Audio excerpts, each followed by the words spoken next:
A mother who lost custody of her adolescent daughter spoke out against a California bill that could hold parents in custody battles liable for child abuse if they refuse to affirm their son or daughter's gender identity. Chicago resident Jeanette Cooper, who lost custody of her then 12-year-old daughter in 2019, pushed back on the legislation during the Ingraham angle, noting that discrepancies in beliefs are not a form of abuse. This is a big problem.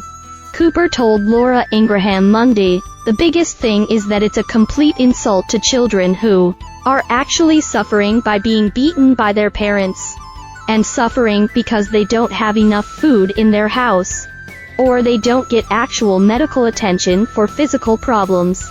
So it must be some place of privilege that somebody can say that not using a pronoun that some child wants is some form of abuse." Biden warns of armed hate groups targeting transgender marchers. Endangered LGBT kids as Pride Month begins. A difference in belief is not abuse. She continued, "I think that children who are actually being abused in very material ways should be insulted by this."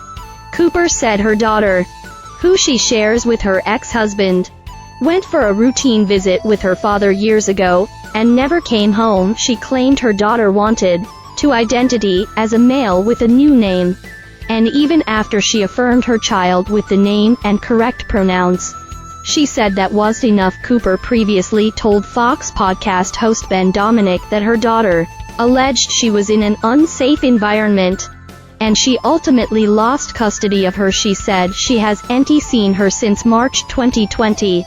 "My daughter went to her dad's house for a regular custodial visit. I had her 6 days a week, and she went for regular 2 or 3.5 hour visit, and she never came back." Cooper said she said that she was a boy, and she had a new name. "I used the new name and new pronouns, but that wasn't enough."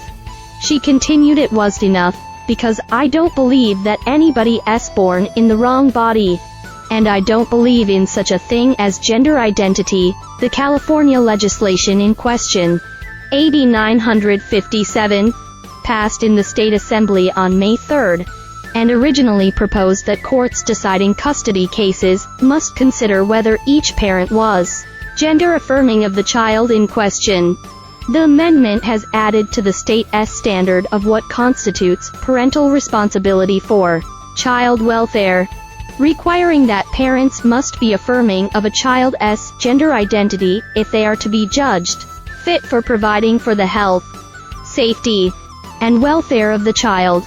In a court of law, if the newly amended bill were to go into law, parents who do not affirm this new standard of health and safety for their children may be found liable for child abuse and have their young one removed from their home. An author of the bill, California State Rep. Lori Wilson, D., spoke out in favor of the legislation, claiming it would be in the best interest of LGBTQ+ kids. Many TGI children are not safe in their own home because of a non-affirming or an abusive caretaker.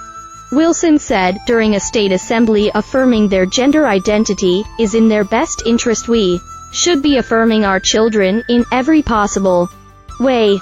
Cooper said she had no idea where her daughter would have gotten the idea. She actually identified as a boy, but noted the far-left gender ideology is everywhere. "I think it's kind of everywhere, but I think kids and adolescents try to fit in."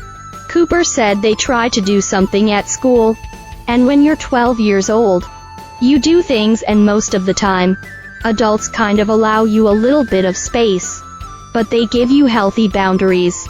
And nobody's giving children that today. A state Senate hearing on the bill is slated for Tuesday.